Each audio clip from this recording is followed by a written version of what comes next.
All right, here we go.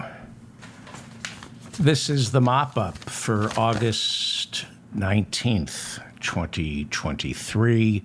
I'm David Feldman. The FBI has now launched an investigation into who doxed the personal information, the names, photos, and addresses of the Fulton County grand jury that handed down yet another criminal indictment of Donald Trump Monday night. Some members of the grand jury have begun to receive death threats and are going into hiding. Fascism never rests. Donald Trump has canceled that big press conference planned for Monday to expose the real voter fraud in Georgia that every single official, every single election official, judge, and Republican politician in Georgia completely missed. Trump actually admitted that he canceled Monday's press conference on advice of counsel. He said he was still preparing his 100-page report on election fraud in Georgia and that his lawyers assured him they will use that report as evidence during his criminal trial. Yeah, sure they will. Trump has done zero preparation for next week's big debate scheduled for Fox News against all the other Republican candidates, so it looks like he's not showing up. Looks like he will not show up, probably on advice of counsel. Whatever he says will be used against him in a court of law. So he won't be there for the big debate. Instead, he will appear with Tucker Carlson on Tucker's new show on X, formerly known as the artist Prince, or Twitter, or whatever Elon is calling it these days. According to the latest reporting, Trump will be arraigned in Georgia. He will show up for his arraignment. I thought they were going to have to issue a bench warrant in Fulton County, but he will show up. This is interesting. Late Friday night, lawyers reportedly think Trump will show up. They negotiated with the Fulton County District Attorney, and Trump will, at least as of this morning, turn himself in later next week. And here's what to watch for. Keep an eye out for this. The lawyers negotiate the terms of the arrest. He is the president. He was the president of the United States. He has a Secret Service detail. They're not going to hold him in the Fulton County jail. They should, but they won't. So they negotiate with the Fulton County DA. Here's what to keep an eye out for. Does Trump get a mugshot? Hear me out. If Trump doesn't get a mugshot, that means the mugshot was negotiated away, because we all heard the sheriff say, no niceties here. You know, this is going to be different from Washington, D.C. and Manhattan. We don't play favorites. You get arraigned, you get arrested, you get a mugshot, okay? So if Trump doesn't get a mugshot, it means Trump negotiated the mugshot out of the terms of his surrender, which means the worm has turned. Trump is afraid. He is afraid. Remember how he called his arrests a badge of honor? Well, if he doesn't get a mugshot, it means he's terrified. It means he knows the mugshot will make him look weak.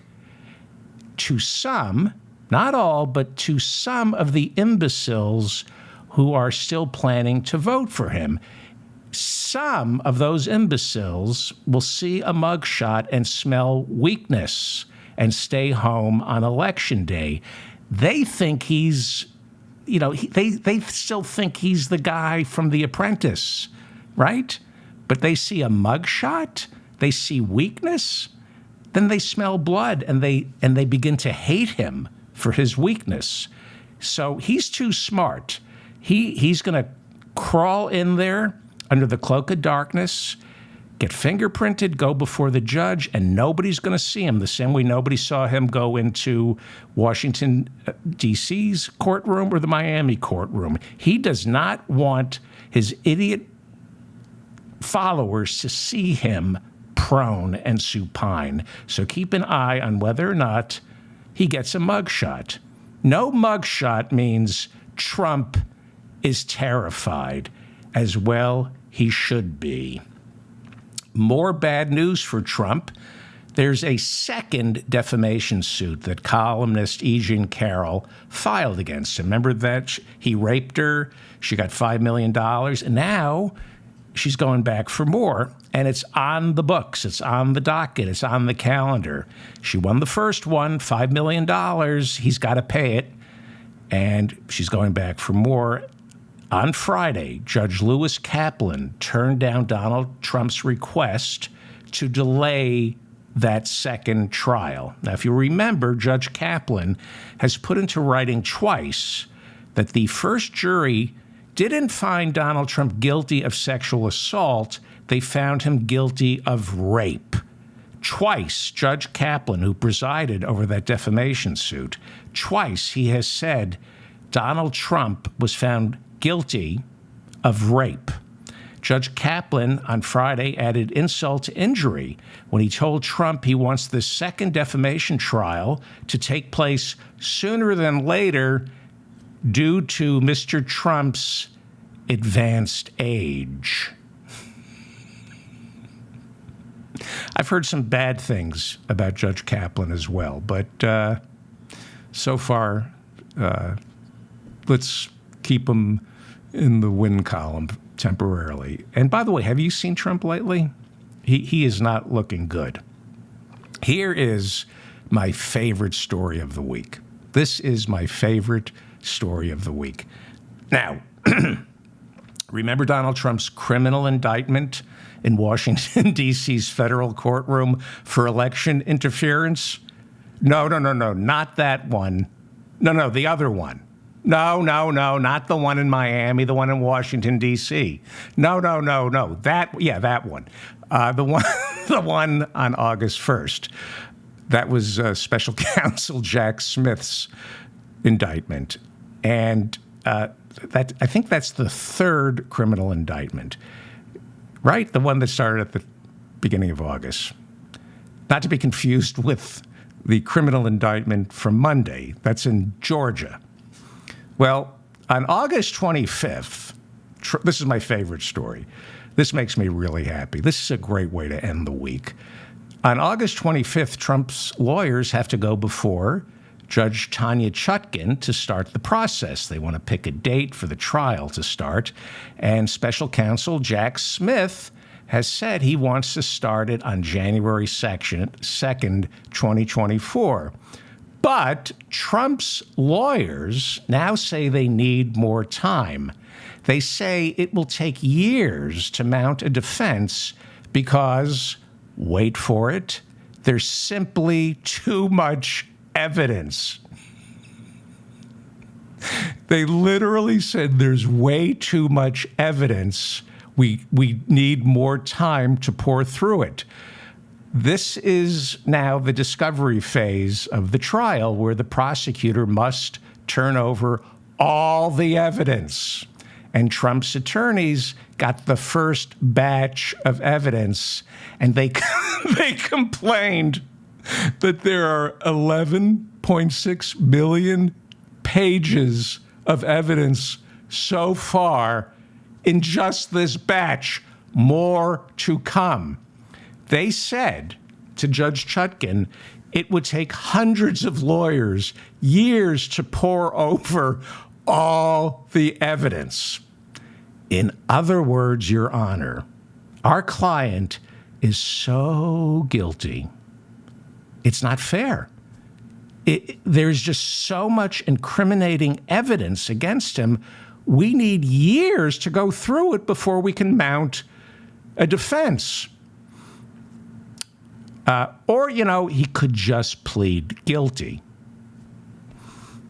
Now, nobody's going to get paid to pour through all those documents. Trump doesn't pay his legal bills. This is going to be fun. I'm happy. I'm not usually happy. This makes me very happy. I like to see bullies, fascists, mobsters suffer. And Donald Trump is suffering, and that makes me happy.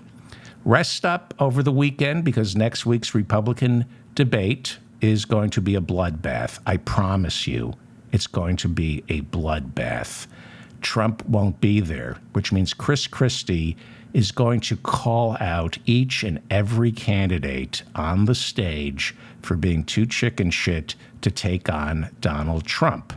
This is going to be a bloodbath. DeSantis, I just hope DeSantis can last till Iowa.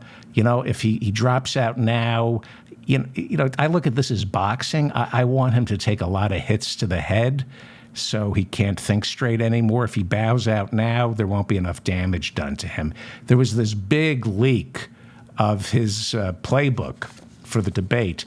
And in the playbook, they talk about show emotion, accuse Chris Christie of auditioning for MSNBC, and then go after Vivek Ramaswamy because of his religion. He's not a Christian. So the fascist, racist Ron DeSantis' handlers in the playbook are saying, go after Vivek Ramaswamy. He's coming up in the polls. Attack him for being a non-Christian. And they came up with ways to do it without saying you're a non-Christian. And they gave him a nickname, Fake Vivek. Fake Vivek. So it's, you know, DeSantis has all the talking points. Anyway, Chris Christie is going to decimate Ron DeSantis because Ron DeSantis cannot think on his feet. Chris Christie is a monster. He's very quick. You know, he's a Jersey boy, and I'm going to play you a clip, but so he's going to go through each candidate and demand to know why you don't think Trump is guilty. And why are you still defending him? And if you're defending him, why are you running against him? Vivek Ramaswamy called the recent indictments in Georgia, quote, politicized persecutions through prosecution. Politicized persecutions through prosecution. That has more P's than Chris Christie's shorts. No, okay. And then I'm sorry about that. I thought it was 2016, and we can't do those jokes anymore. So, and Vivek Ramaswamy has promised that when he gets elected president, he will pardon Trump. Christie is going to devour him for that. Tim Scott, Senator Tim Scott, called the latest indictment, quote, un-American. And then Tim Scott said the courts were, quote, being weaponized against political opponents. And Chris Christie is just going to eat his lunch. He's going to say, prove that it's un-American. Prove how this has been weaponizing our courts. Ron DeSantis, who's a coward, said of Trump's indictment, quote, I think it's an example of the criminalization of politics. Chris Christie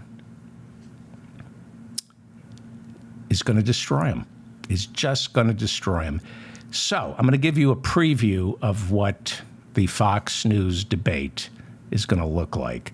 Francis Suarez is the mayor of Miami, and he's running for president.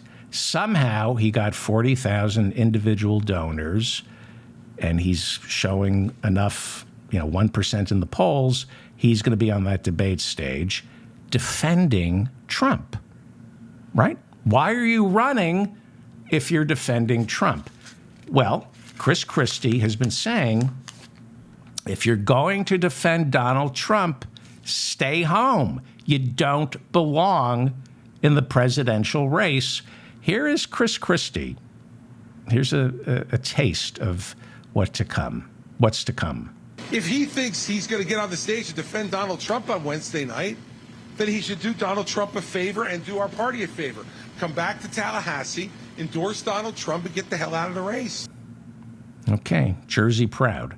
It's pretty good. That's just a sample of what's on the menu for next week's debate. By the way, Chris Christie thinks the Georgia indictments are redundant and unnecessary. I don't know why he would say that. Oh, yeah, I forgot. He's an a-hole. And if you're a longtime listener to this show, then you know the only reason Suarez, the mayor of Miami, is running for president is because he's facing a criminal investigation looking into sweetheart deals he made with developers while he was the mayor of Miami. So he may end up going to prison.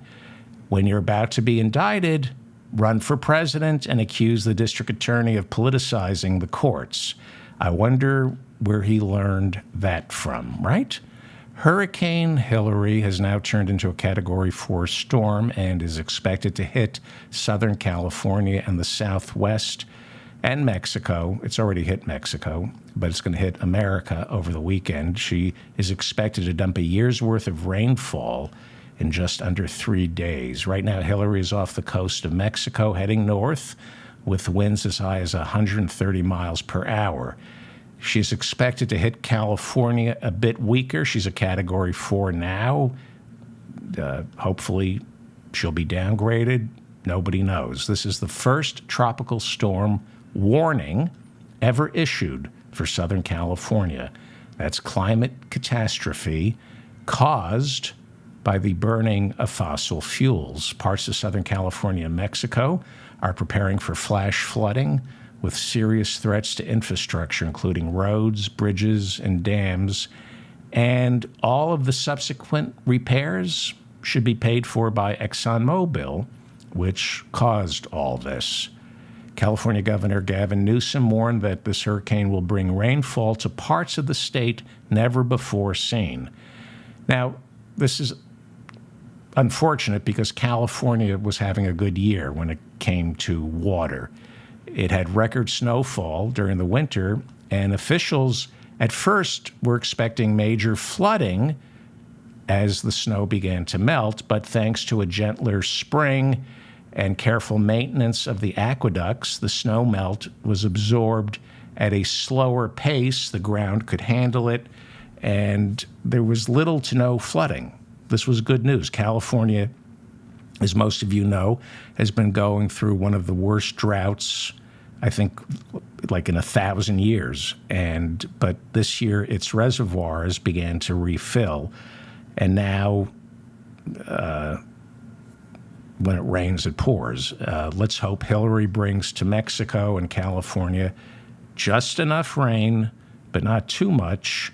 And let's hope somehow the winds die down. And most importantly, let's get off fossil fuel. These weather occurrences will only be more frequent and become more intense until we put ExxonMobil, Chevron, Shell, and British Petroleum out of business. I can't stress this enough, and this is the absolute truth if you're paying attention. You can have ExxonMobil exist as a corporation, or we can have a planet that's inhabitable. Can't have both. You got to choose. You got to choose between ExxonMobil being a profitable company instead of going out of business, or you can have a planet that's inhabitable. Can't have both. Grow up. Grow up. It's the issue. It is the issue. Get rid of these fossil fuel companies. They have to go out of business. Keep it in the ground. Bury ExxonMobil.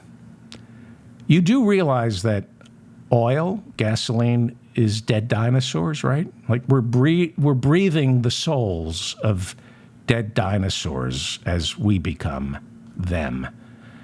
Herman Andaya, who ran Maui's emergency management agency, quit Thursday, citing his own health concerns. Andaya has come under heavy criticism for his emergency management agency's decision not to sound the emergency sirens and alert Maui residents to evacuate as last week's fire grew increasingly out of control. All I can say is be judicious in picking your scapegoats. I believe in scapegoats. I believe in accountability. I believe in locking people up. I just don't believe the scapegoats, the people in charge put in front of us, are the actual scapegoats who screwed up.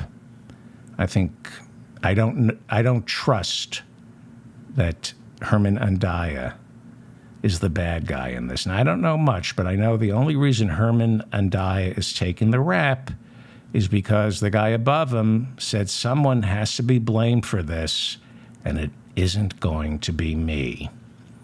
Michael Brown was the head of FEMA back in 2005 when Hurricane Katrina hit New Orleans. Nearly 2,000 residents, maybe 3,000, they're not really sure, mostly low income and poor, were left to drown.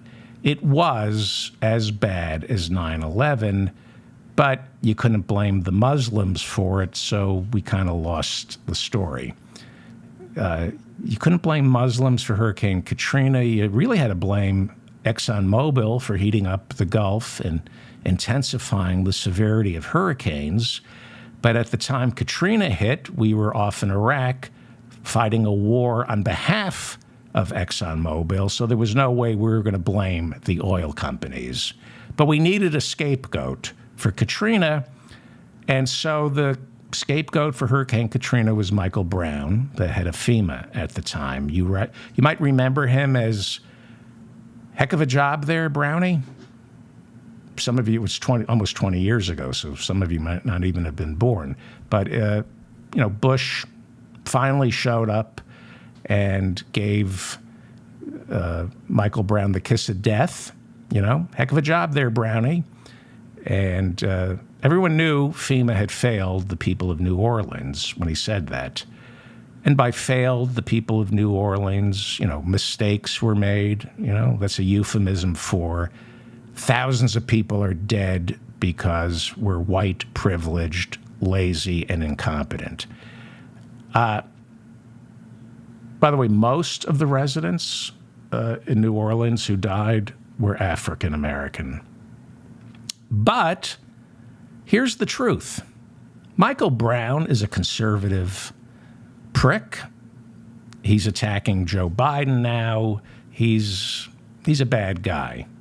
But I'll defend him because it wasn't really Michael Brown's fault that George W. Bush shit the bed with Katrina. And it wasn't FEMA's fault. 2 years earlier, before Katrina in 2005, in 2003, after 9/11, FEMA was folded into Bush's newly formed Department of Homeland Security.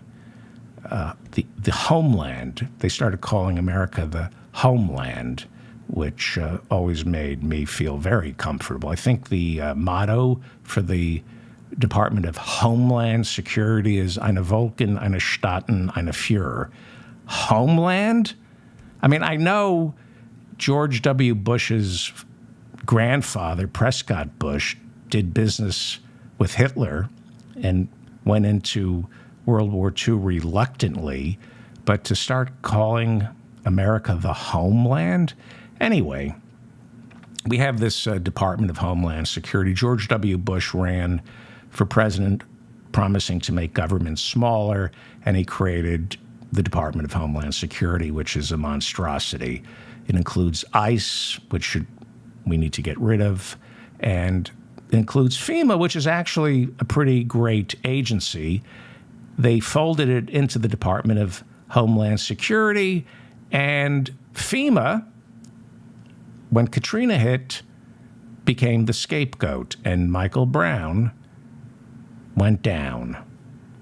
But tapes emerged a year later showing that Michael Brown was briefing George W. Bush and the head of Homeland Security, Michael Chertoff, about Hurricane Katrina days before landfall.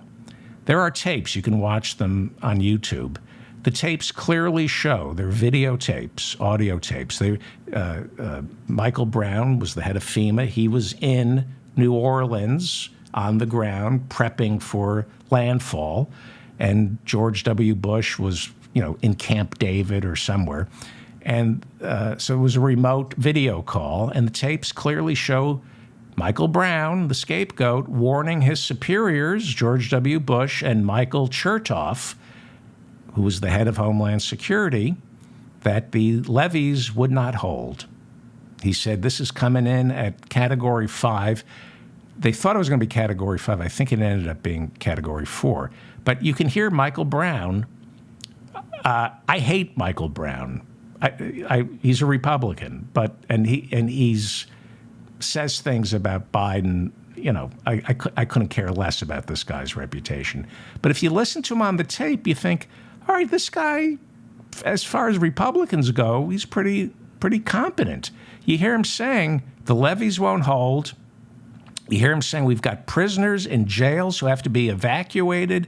We have babies in hospitals that have to be evacuated. We have sick people in hospitals who need to be evacuated. Then he specifically warned that the Superdome was not equipped, nor was it structurally sound enough to house New Orleans residents during a Category 5 hurricane. Pretty sure it became a Category 4. You might want to familiarize yourself with what took place inside the Superdome for 5 days, what we did, what this country did to thousands of primarily African Americans who were stranded in New Orleans. It was criminal. It was the UN, if a rapporteur examined it and we were members of the International Criminal Court, Bush would be marched before The Hague just for how he responded to Katrina. There's just no way that would have happened if it were white people who needed help. That's just a fact.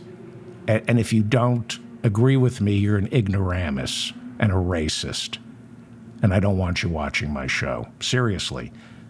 I don't care. I'm too old. If you don't know that what happened in the Superdome was a travesty, a racist travesty, go watch Joe Rogan. Seriously. But Michael Brown is heard on tape saying this is going to end badly if we don't marshal all our forces right now and get people to come down to New Orleans and start rescuing people before landfall. But George Bush played the guitar. I think he went to California and played the guitar. And Michael Chertoff, the head of Homeland Security, did absolutely nothing. They didn't listen to him. The reason they didn't do anything, maybe they wanted to, but they couldn't. They couldn't do anything because George W. Bush, war criminal, had bankrupted America. By 2005, he had bankrupted America. Louisiana's National Guard was nowhere to be seen because they were off in Iraq fighting an illegal war, which meant there was nobody back home in America to prepare for a hurricane. You know, the National Guard, a couple of weekends each month, save your neighbors. No, we don't want to bring back the draft, so you're going to Iraq. That is what we did. We fought the war on the cheap. The war criminal, George W. Bush, lied his way into Iraq in 2003, as did Liz Cheney's father, who is a criminal. You know, just because you're not arrested, it doesn't mean you're not a criminal. Dick Cheney is a criminal, and I want that heart back. Give that heart to somebody who deserves it. The war criminal George W. Bush lied his way into Iraq in 2003, and he paid for it, and I wish I were making this up, or he claimed he was going to pay for it by lowering taxes for America's wealthiest citizens. That's what he did. But he didn't pay for it. Like Trump, he added trillions to our national debt. You know, fiscal responsibility, Republicans. And instead of making this foolish global war on terror, which only created more terrorists, when you accidentally kill somebody's baby, you create terrorists.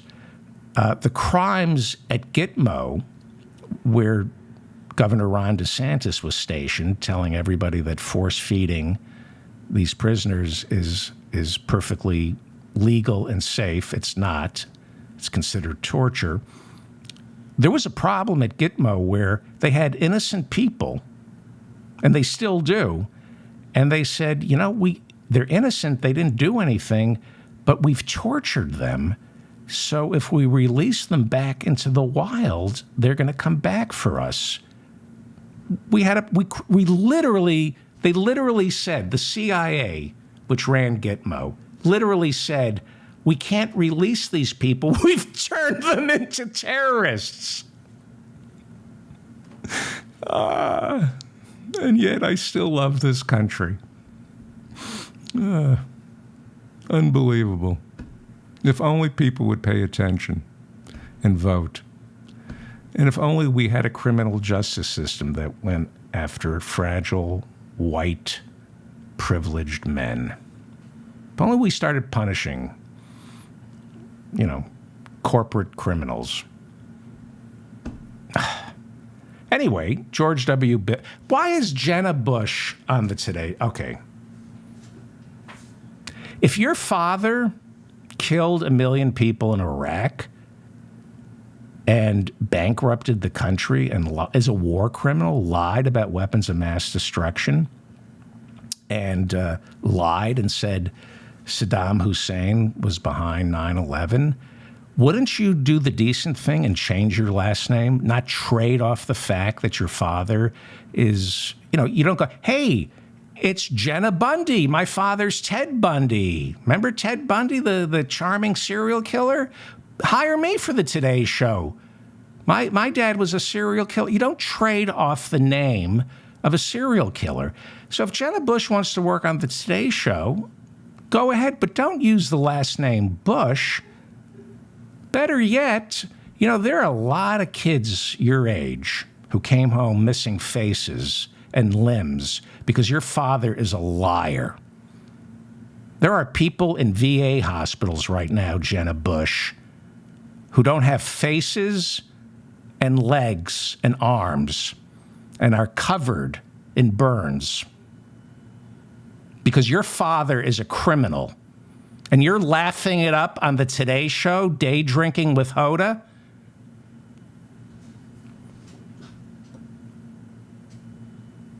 Hi.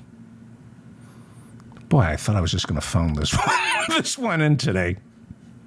I said to my friend, you know what? I'm tired. I'm going to get in and get out.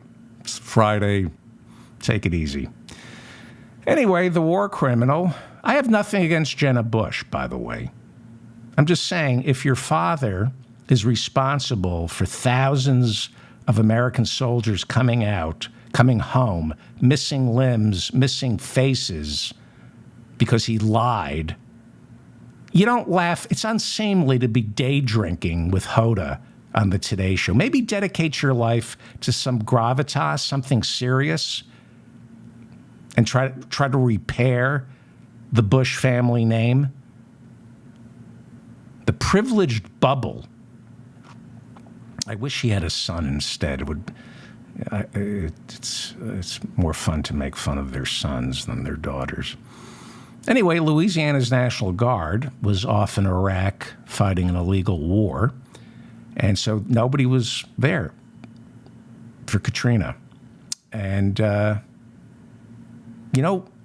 he was busy fighting this war in Iraq on the cheap. He took the National Guard out of Louisiana, sent them to Iraq, left 3,000 African Americans to drown. And, no draft. Let's fight a war. Let's lower the taxes for the wealthy, and nobody has to serve. And he said I'm not making this up, he said the most patriotic thing you could all do right now is go shopping. Go shopping. He said, in times of crises like this, the most patriotic thing Americans can do is shop. Go to the mall. Consume. No sacrifice. Consume. And they wonder why half this country is now obese. Half this country is obese. I need to lose 50 pounds. That's just how patriotic I am. Well, I guess I love America more than you because I need to lose 60 pounds. Hey, only 60 pounds? I need to lose 200 pounds. What are you, a bunch of socialists from Venezuela? Don't you love this country? Anyway, so the head of FEMA, Michael Brown, said, it's on tape, we got a massive hurricane barreling towards New Orleans. It's going to be horrible. And Bush was paralyzed. He just sat there reading My Pet Goat. He had no idea what to do. No, that was on 9/11. This is Katrina. Well, anyway, Bush just sat there because he couldn't do anything. America had been turned into a Potemkin village. There was no National Guard, no money. And so what happened was the residents of New Orleans who lacked the resources to hop in their BMW and drive out of the way of a hurricane, let's ride out the storm in a hotel room, Tracy and Thad. It'll be an adventure. Don't cry. The people who were left behind were mostly poor, mostly black. And the only thing the government had to tell them was looters will be shot on sight. That was the only message that our government had for the people left behind in New Orleans as Katrina was barreling in. Looters will be shot on sight. Thank you. Thank you for your help. And then it took days for our federal government to put together a response while people clung to their roofs, fading away from dehydration, drowning. Prisoners, people in nursing homes, elderly people hiding out in their flooded attics only to drown. America was horrified. America was horrified. And there were Republicans. I remember Glenn Beck blamed the people of New Orleans. He blamed the welfare state. This is what Glenn Beck and a lot of Republicans said. We've created a class of people who are so dependent on the welfare state, they lack the wits to get out of the way of a hurricane. That's what Glenn Beck said. That's what the Republicans said. They blame the victims. They blame the victims. Racism. More white people per capita are on welfare than black people. Doesn't matter. When Katrina hit, right-wing radio said, why didn't they get out of the way of the hurricane? We've created a class of people who are so dependent on the welfare state, they can't think for themselves. I mean, Anyway, so America demanded a scapegoat. Somebody had to be blamed. And like I said, it couldn't be ExxonMobil who caused the flooding. And it couldn't be George W. Bush.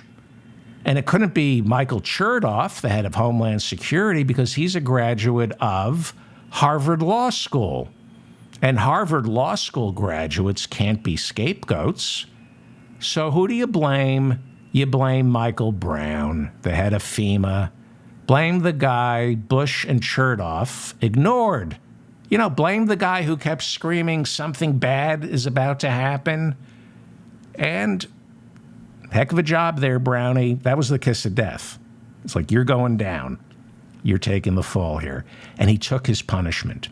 He took his punishment. Because he's a fragile, frightened white male Republican. And he knew, it's my turn in the barrel. I'll take my turn in the barrel.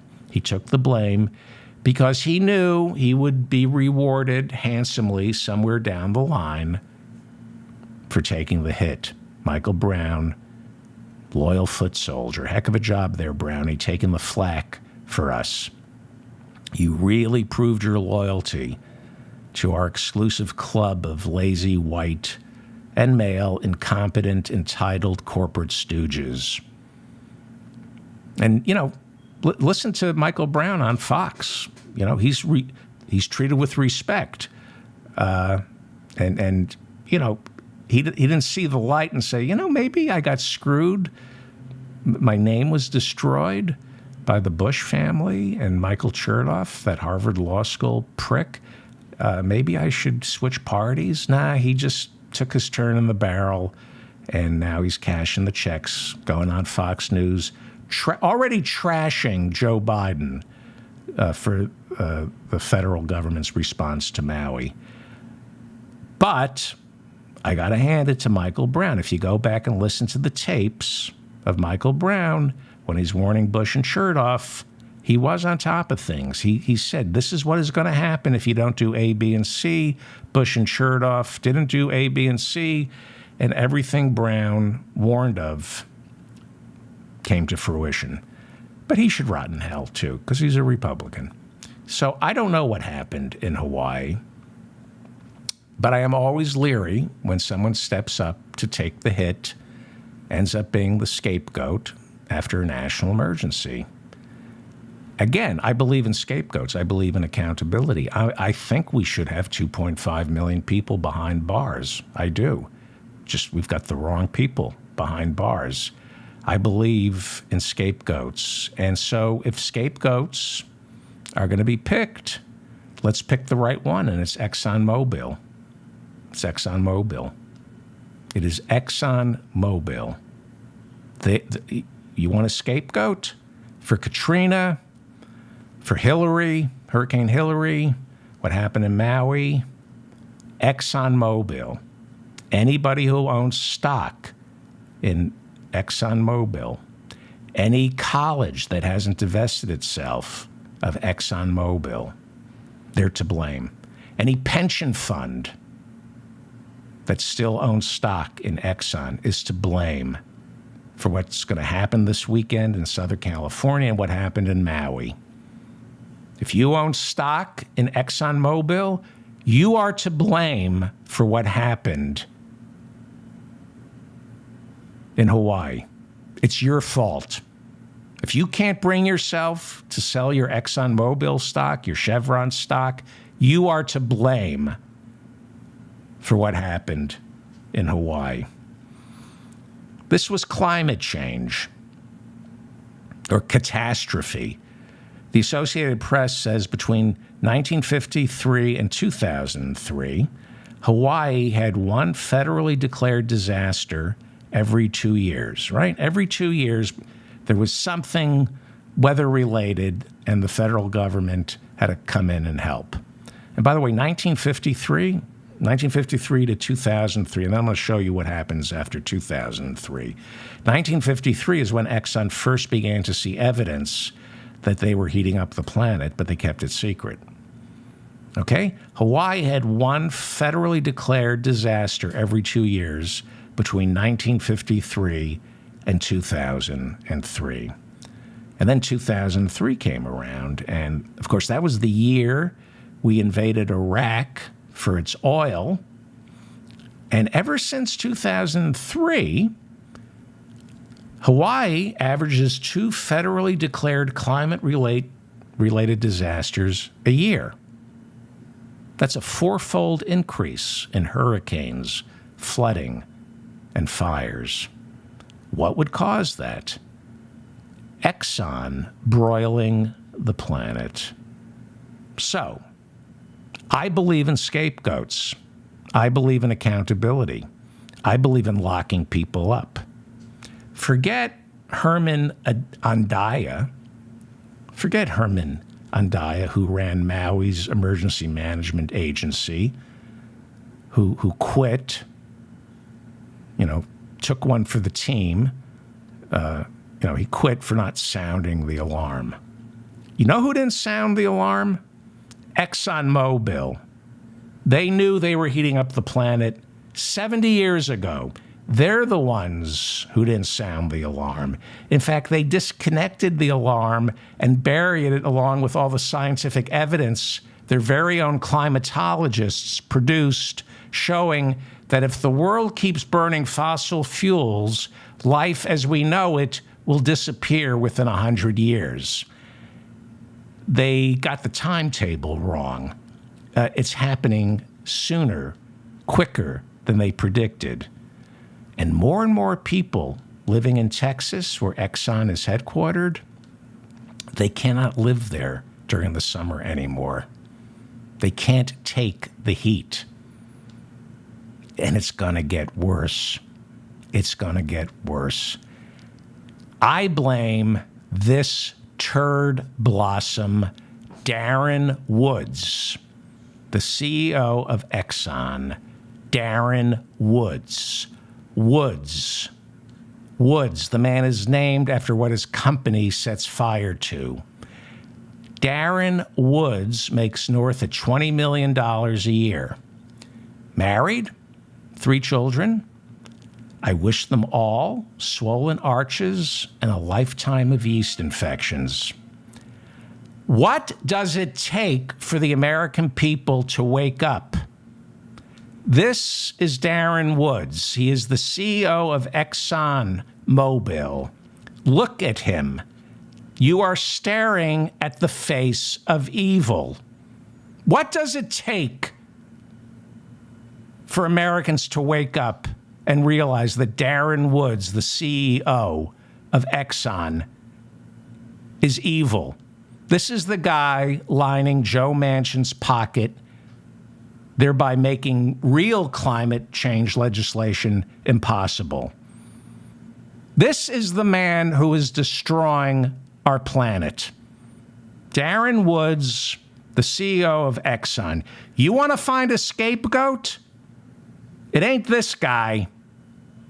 It ain't this guy. It's this guy making $20 million a year destroying the planet. Okay? Our planet is broiling, and it's this man's fault, Darren Woods, the CEO of Exxon Mobil. 2.5 million people behind bars in this country, and there's no room at the inn for this monster? I'm not being simplistic.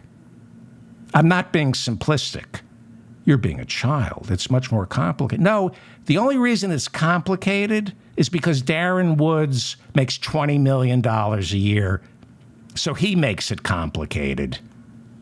You got enough money, shut it down. Shut your company down. We can either have a planet where we can all survive, or Darren Woods, the CEO of ExxonMobil, can continue to make $20 million a year. Can't have both. Can't have both. You cannot have a fossil fuel company like ExxonMobil and a planet that we can live in. Make a choice. Who do you care more about? Do you care more about Darren Woods' $20 million a year salary or yourself? I will pick myself and Darren Woods. I will pick me and Darren Woods and his family's safety over his $20 million a year salary. If he can't see that, it's his problem. He's Satan. He's the devil. Every scripture, every holy book will back me up on this. What does it take for America to wake up and recognize the face of evil? Darren Woods, CEO of ExxonMobil, face of evil. What does it take for America to wake up? Look outside and see what's happening to our planet. It's this man's fault. He set the fires in Maui. You want scapegoats? I'll give you scapegoats. Darren Woods, the CEO of Exxon. How many more fires must this pyromaniac set before he is arrested for arson? This is his mailing address. Pop him a letter and tell him what you think. Now, he won't read it, but someone at Exxon will. Now, don't be an idiot. Don't send him anything. Just send him a letter. Don't be an idiot. Write a letter. I expect my listeners know how to write. Write him a letter. He won't read it, but someone at Exxon will. Write a letter that's so good you make them cry. Put into words what he is doing to this planet. Make his assistants weep with self-awareness and a keener understanding of how they are paid in blood money. Let them realize that they are aiding and abetting the destruction of their own lives, that they are taking money at Exxon to destroy our planet. Write a letter. Don't be a douchebag. I expect my listeners to be responsible. Write a letter. Put it into writing. Write the letter to Darren Woods. His address is, this is his corporate address. Send it to the corporate address and be responsible. Don't embarrass me. 5959 Las Colinas, Colinas, Las Colinas Boulevard, Irving, Texas, 75039-2298. That's their mailing address. Send a letter responsibly and write the letter. He won't read it, but somebody will open it. Get them to quit their job. Write the letter so they throw themselves on the gears of the machinery, as Mario Savio said. Who knows? Maybe Darren Woods will get so many letters that some of them will be passed on to him. And maybe it will be your letter. I hope it's mine. Maybe I'll write a letter that's so convincing, so smart, so passionate, it will give him a bleeding ulcer. Maybe he'll read your letter, and it'll be so piercing, so convincing, there'll be blood in his urine. Wouldn't that be great? He'll be so nervous, he'll start bleeding when he pees. Write a letter that's true, and, you can do what I do. I've been doing this for a long time, and I find writing stupid letters are more fun. So don't try to come off like you know what you're talking about. Here's how I have fun.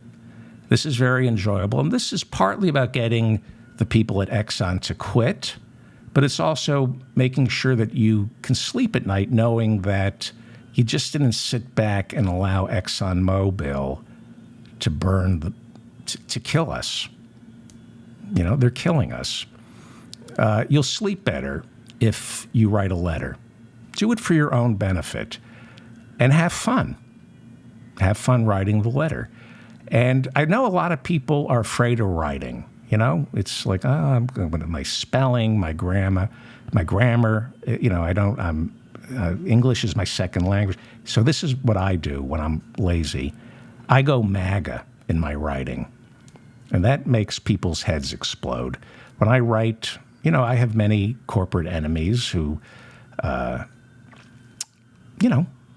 little service fee here, a little insurance company there. And so I like to write postcards and letters. And my friend Chloe does it all the time. It's good for your mental health. And if you don't believe you're a good writer, you are. But do what I do. Go MAGA. Write like an imbecile. I've written many letters to corporate executives telling them that this is true, that I'm deeply religious. I'll start off by saying January 6th was a false flag. And, so they think, oh, he's one of us. He's part of the brotherhood. And but then you say, like, if you want to get a hook into the people at Exxon. They don't want to hear, Bernie Sanders, some fast-talking guy from Brooklyn. They want an idiot. And so you say, hey, I voted for Trump twice. I'm devout, but this climate change stuff, it's your fault. And I'm devout, and I'm praying that ExxonMobil goes out of business. Mess with their heads. Let them think that don't do anything that is just be, use your own words to remind Darren Woods that he's Satan. You'll sleep the King of Kings. Trust me on this. Be stupid. Write a stupid note in crayon. And tell them you're devout, whatever. Quote the Bible, Old Testament, New Testament, whatever. Misquote the Bible. Throw in some stuff about the LGBTQ community, some anti-Semitic things, get your street cred going, and then put in the zinger on climate change. But I know climate change is man-made, and that man is Darren Woods. That's, you'll have fun, and tell me you're a Republican, a lifelong member of the National Rifle Association, but this climate catastrophe, you've crossed the line. That's how my letters go. You don't go in saying, hey, I'm a Jew from New York and I voted for Bernie, and all I do is read all day. They go, next, they're not interested. Pretend to be someone he can relate to. And then you can knock the letter off. You can knock a lot of letters off in 30 seconds. It could be an assembly line of postcards because you don't have to worry about spelling or grammar. Yeah, you do have to worry about spelling and grammar. You have to make sure it's bad. Okay? This isn't a manifesto. The dumber the writing, I promise you, the dumber the writing, the more effective it will be. The higher up it will go. In fact, I have an idea for a bumper sticker if somebody wants to make it. In America, you catch more flies with shit than you do with honey. Everybody has been telling me you catch more flies with honey than you do with vinegar. Actually, you catch more flies with shit than you do with honey. And if you don't believe me, I have 3 words for you. Joe Rogan. I think that might be a good bumper sticker. In America, you catch more flies with shit than you do with honey. All right. So never forget, if you're looking for a scapegoat when you go outside, if you're looking to blame somebody for the weather, it's Exxon's fault. Or anybody who owns stock in Exxon. If you own stock in Exxon, this is your fault. Okay? Well, there's a new term. Get used to it. This is. I don't know if I really thought I was going to phone this in, but my head is spinning today. Have you heard of climate gentrification? Okay. 3,000, I'm going to explain what climate gentrification is. 3,000 buildings have been destroyed in Maui, something like $3.2 billion in damages. Well, that's an opportunity. And what happens next, here's what climate gentrification is, right? $3.2 billion in damages. One man's pain is Wall Street's profits. What happens next is hundreds, perhaps thousands of people can no longer have a place to live in Maui. No homes, right? And that creates a bigger demand for housing, which makes real estate that was already too expensive even more unaffordable. So the vulture capitalists swoop in and create climate gentrification. Black people know what I'm talking about. They approach people who just lost their homes and they say, look, I'm very sorry what happened. You had insurance, but let's be honest, you know you're not going to get completely reimbursed by the insurance company. And by the time you finally do get the money, by the time you find a contractor who you can trust, who will rebuild your home, by the time you're actually back inside that house, you're looking at 5 years, if you're lucky. If you're lucky. So let's be reasonable. We'll give you what the house and the property was worth, and then some. We'll give you an extra 10% if you sell to us right now. That's climate gentrification. And the people sell, usually to a front man, somebody, fronting a shell corporation that launders money for Russian oligarchs, a shell corporation for a private equity group that launders money for oligarchs, Deutsche Bank, or, private equity groups like Blackstone, which is, I think Blackstone ended up being, at one point, the largest landlord in Spain, I think. Blackstone, Sotheby's, Berkshire Hathaway, and it's great for them because they can wait 5 years. It's a terrific investment for Wall Street. Wall Street created climate catastrophe, ExxonMobil, all the oil commodities that they sell. And so Wall Street creates climate catastrophe and profits off it further by buying huge, distressed plots of land that have been devastated by the climate catastrophe they created. So they just, capital keeps making money. They create the catastrophe, and then they buy the land. They rebuild on that land by replacing the homes that were destroyed, and they replace those homes with monstrosities 3 times the size. And now there are these new ugly McMansions, which are gobbled up by, the kids of billionaires, millionaires from the first marriage. And they price thousands of Hawaiians who just lost their homes out of the market. Climate gentrification. And if you rent on Maui, you're going to end up moving to the mainland because the demand for housing is going to be so astronomical. Finding a place to rent, well, you might as well be looking in New York City. That's climate gentrification.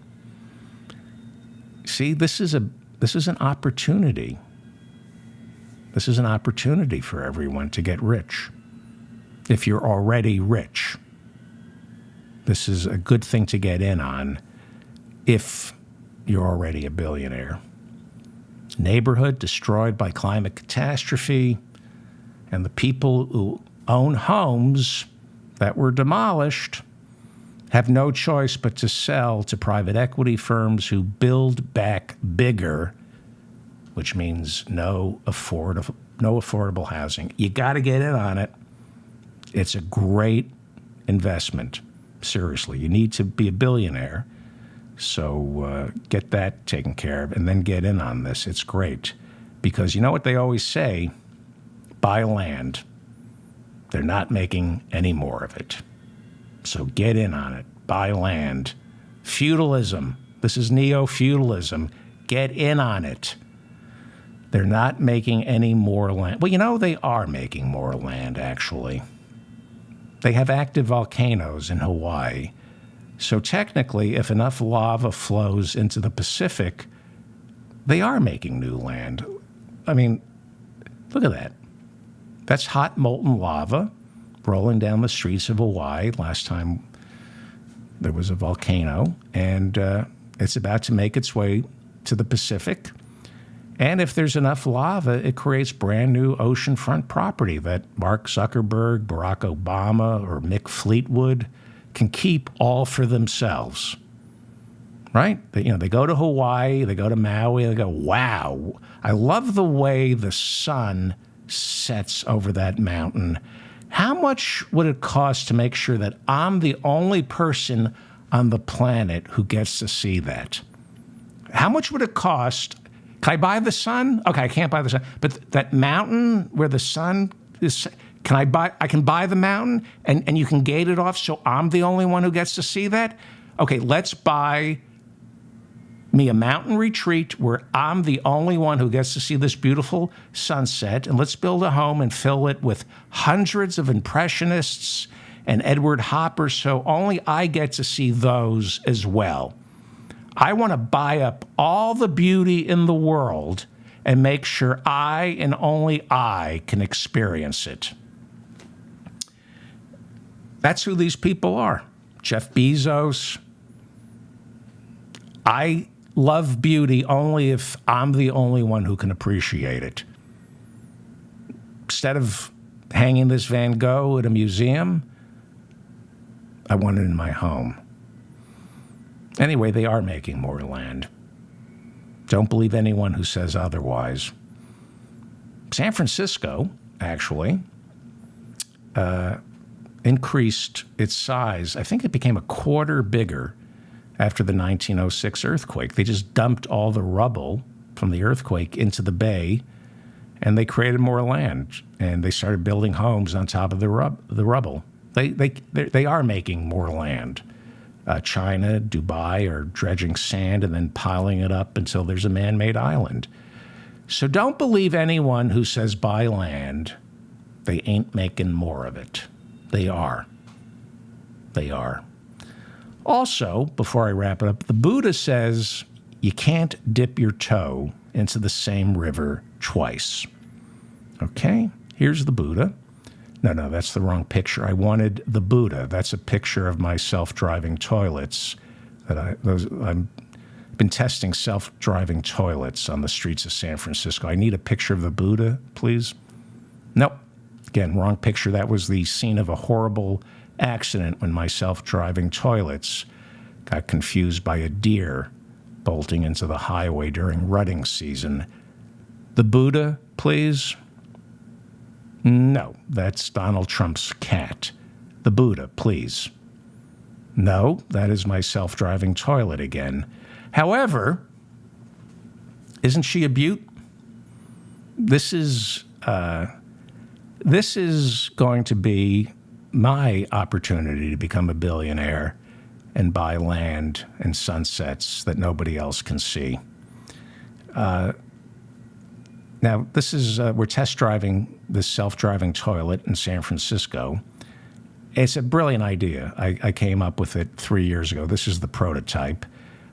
You're a tourist, right, visiting San Francisco or any city in America. Why should you miss taking in the sights just because you took in a bad clam down by the wharf, right? Your stomach is growling. You feel a growler coming on, so you hail a self-driving toilet and do what needs to be done while you tackle the switchbacks on Lombard Street. Wouldn't that be great? I'm going to be very rich. Okay, the Buddha, please. There we go. The Buddha. Okay, sorry, it's been a long week. A lot of subpoenas to read. A lot of subpoenas. And I'm not talking about Trump. Got a little personal problem going. No, I'm kidding. It's been a long week.